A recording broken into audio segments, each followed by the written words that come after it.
smokes, I'm no joke out the bullpen. Bringing nothing but heat, leave you hanging like clothespins. He's a beast when he goes in, ice cold frozen. The first round draft pick, number one chosen. Drop bombs, explosion, self-promotion. And I keep shit moving like a flanker in motion. I'm the number one spokesman, it's my devotion. That I'm dedicated to the rhyme is my own notion. Brown water's the potion, it put hair on your chest. Or you can put one in the air and it'll put you to rest. Sweet dreams, I'm about to fade. I got my mind on my money and I'm dreaming about getting this all paid. Mr. Go-Getter, Mr. Assertive, Mr. Initiative, Mr. Results, man, I'm all about my business, kid.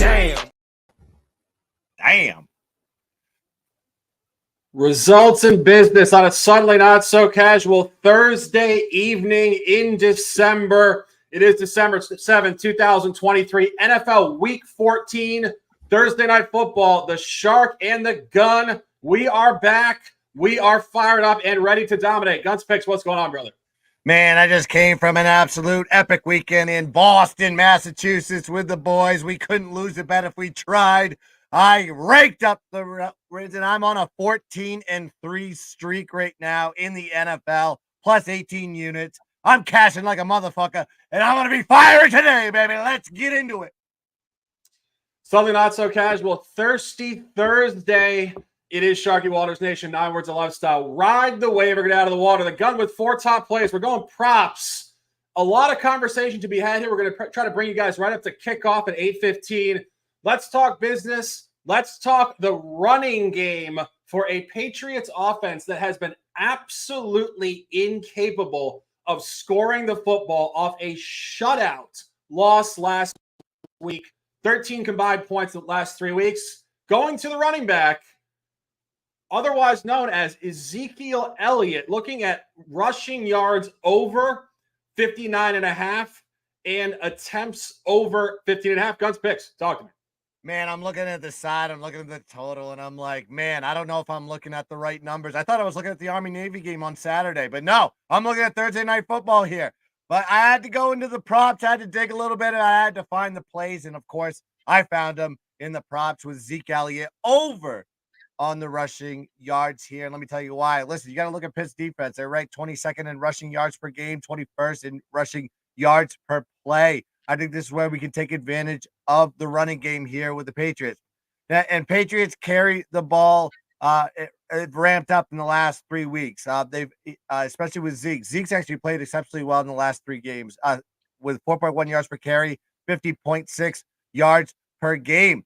And when you look at the total in this one, it makes perfect sense here because Ramondre Stevenson not going to be playing this game, so Zeke's touches are going to get absolutely ramped up here.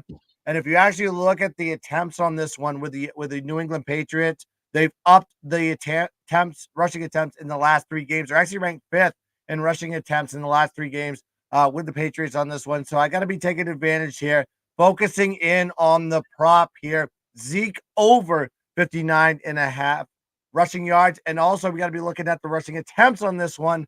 Like I said, ranked 5th in the league in the last 3 games. The Patriots are in rushing attempts, and Zeke is going to be getting the ball a lot without Stevenson in the lineup. So we're going to also take advantage of the over 15.5 rushing attempts, 1 unit, and over on the rushing yards, 1.5 units. Let's get it.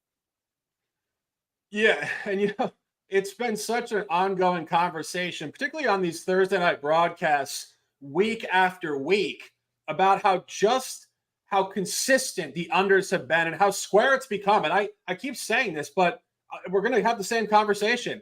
It just is so unbelievably obvious to take the under here. And I was talking to a few people earlier, and I would say they're very contrarian, and it's rare to find contrarians being on the over because historically in football and sports in general, sharps bet unders, public bets overs. But when you see the public just obsessing over unders, it just goes to show you how unbelievably consistent it's been because it's week after week. But we keep saying this. Thursday Night Football has been the anomaly to that. There have been more bloated totals on Thursday Night Football than there have been on Monday Night and Sunday Night Football. I want to talk about the total. Not going official with it, but I think this is the ultimate contrarian over you will find all year, where you have two backup quarterbacks. I believe it is Bailey Zappi in there tonight, and it is, of course, Mitchell Trubisky. Kenny Pickett getting hurt last week in a season that has just been just one quarterback after the next, incomprehensibly getting hurt all together as a cluster. I think the statistic I read earlier this week was that this is the most QB1 injuries in one season in the last 35 years. Just really astounding stuff week after week. Trevor Lawrence, Kirk Cousins, Kenny Pickett, could go on and on and on. But I think this week the under is the sexiest bet. And Guns, are we going to see more points tonight? What do you think? I mean, we can go by the trends. I can give you those numbers here. When you talk about New England, we've talked about this before. So we have two teams that just are very high on the under. But this, again, we're looking at a total here that's sitting at 30. Very different scenario here. 9-3 to the under, the Patriots are overall. 7-1 to the under versus non-divisional opponents. 4-1 to the under on the road this season. If you go to the non-divisional opponents, the under has been hitting at an average of 11.4 points per game. They're not even getting close.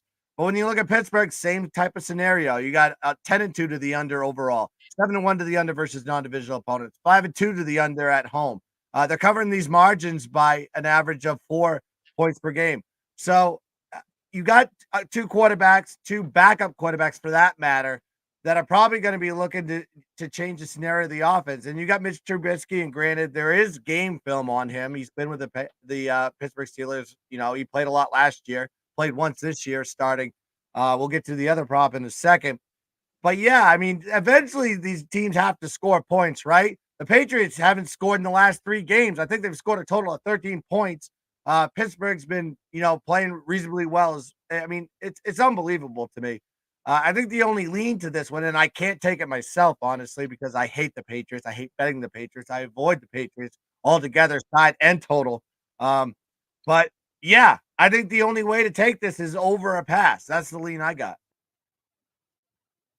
Yeah. And our guy in the chat says, Bob Candyman, Guns, say it right. Say Candyman. I'll try to say it. Listen, my voice hasn't recovered from this weekend, but the Candyman can make the world taste good. And he says he's taking the under for plus money. Best of luck there. And I get so wound up in the psychology of the betting market because I just think it's fascinating that people are so obsessed with unders. Unders are boring. Like, why do we want unders? Like, why do we want this game to be so bad? Like, throw $100 on the over, crack a 6-pack, and try to root for some sort of like abundance in the game. But anyway, we love you, Bob. Just giving you a little hard time here. Free Mind in the chat says, what's up, Steelers? -5. Let's go. Truthfully, again, I'm not putting a bet on this. We will have 4 or 5 officials on Sunday as we continue our upward movement in this campaign. But I do think Pittsburgh is the correct side here, ATS. I got to be honest with you, the market movement down from 6.5 to 5 just really reminds me yet again of a scenario that I've at least talked about at least 20 times over the last 3 years. Go back to the season when the Cleveland Browns did not win a football game. The Sharps bet them, I believe, 15 weeks in a row and went 0-15 ATS. Sharp syndicates, this is just a fact. They don't really look at the game.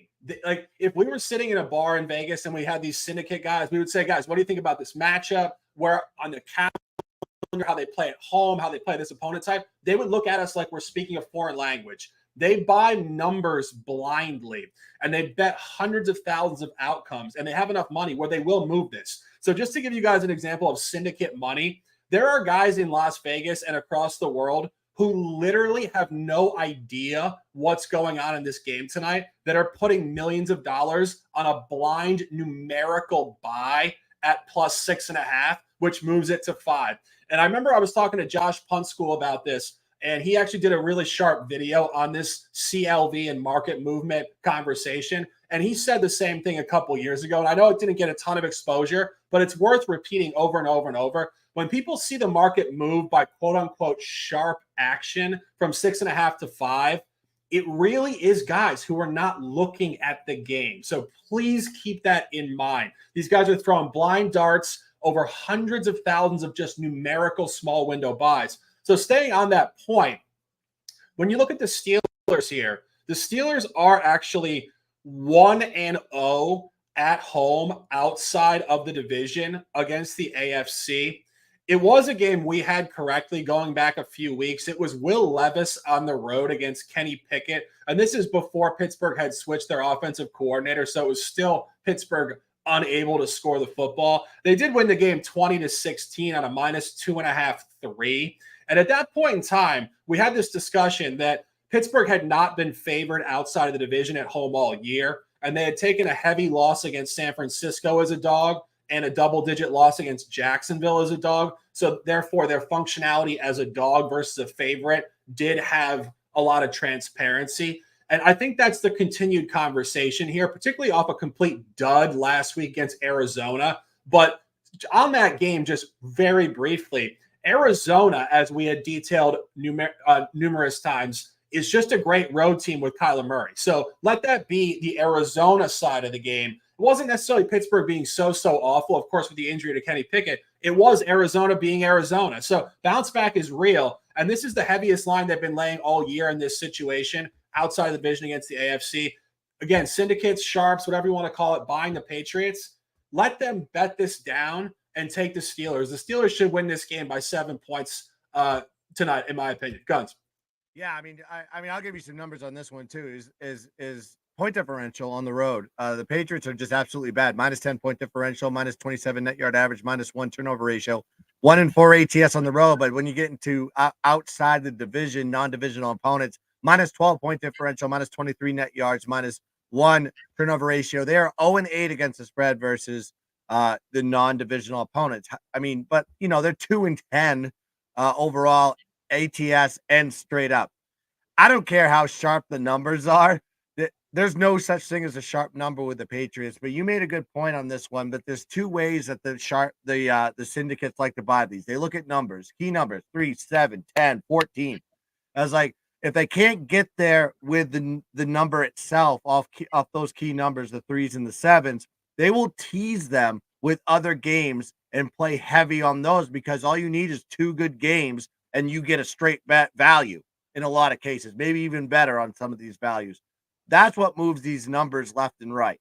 So when you look at it, movement here and there, they're just not looking at the game. They're not looking at the stats. They're looking at getting these right numbers because the NFL is so ridiculously sharp that they feel like even getting the CLV on a game is value because if it moves like 2 points, they feel like they can get either in between there or get the best number more often than not. So they're trying to hit 57%.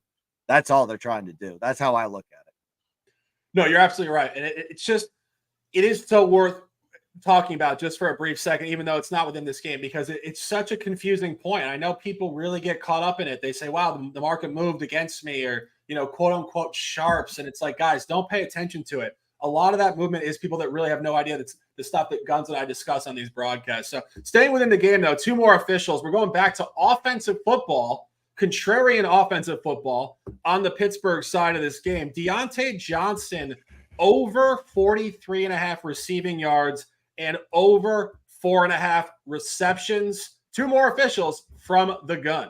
This is a perfect spot, and this is why I love having the new quarterbacks in these situations, the backup quarterbacks. I took advantage of that last week, as you know, when I took my Cincinnati bets. I played Jamar Chase, and I played the over on the reception yards. So you have to look at this guy as like, who's his favorite receiver?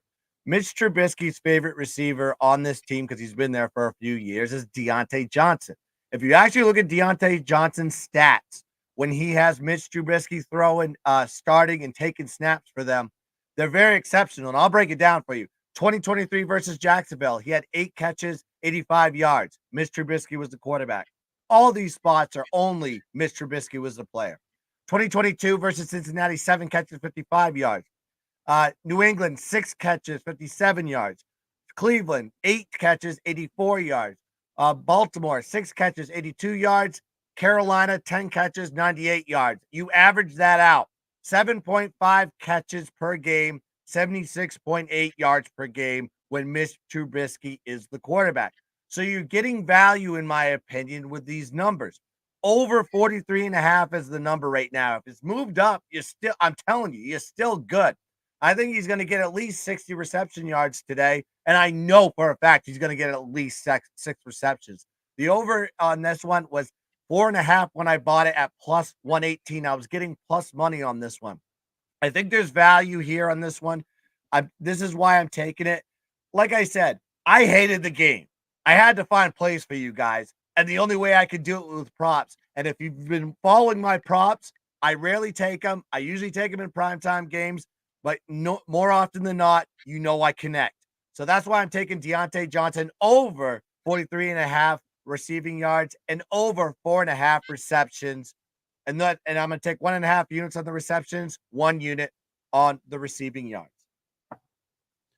Yeah, I mean, you said it. I think the specific detail that really is the key point here is the fact that Mitchell Trubisky obviously will key on certain receivers. Backup quarterbacks, they're not diversifying their portfolio as much as a starter theoretically across the receiver market. They really do hone in on guys. They throw more interceptions. They don't know the offense as well. They don't read defense as well schematically, and they really just key on the same guy. So if he's thrown to this guy last year in limited duty, he's going to target him again tonight. There's no way around it. So I would agree with that, although I did not cap it in the detail of the gun. Going to wrap it up on that. Circa Millions, the show, the Shark of the Gun, Week 14, Thursday Night Football. We will be on here Sunday morning at 10:30 a.m. to re-engage off an off week where the gun was hanging out in Boston and we were sweeping the card in the world of Sharky Waters Nation. We appreciate you guys immensely. Can't wait to get in there on Sunday morning. We'll be on here tomorrow morning,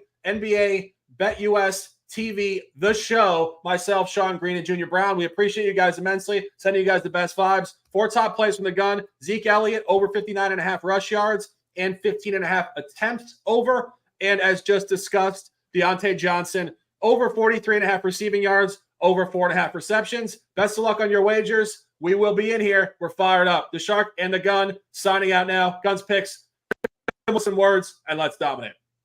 Yeah, appreciate everyone that's been joining us here live on YouTube and Twitter. If you haven't gone over to the YouTube channel, please do so and hit the like, hit the subscribe, and hit the notification button so you know every time that we go live. Listen, I am going to be coming out with college basketball content. I just got to have the time to be able to cap it properly and give you guys the right breakdowns. This is coming along. Trust me. Got to get through bowl season. And of course, Shark is going to be bringing his content as well. And then, of course, once bowl season starts next week, we'll be back with Shark and the Gun Knowledge for College as well. So a lot of content coming into this channel. Like, subscribe, and support us. That's all you can do to appreciate us. But that's going to do it for the Circa Millions Thursday Night Football edition. Let's dominate the board. Let's cash these damn props. And as always, with my raspy ass Scotty Farrell voice, let's keep dancing. Shake it out. Bang.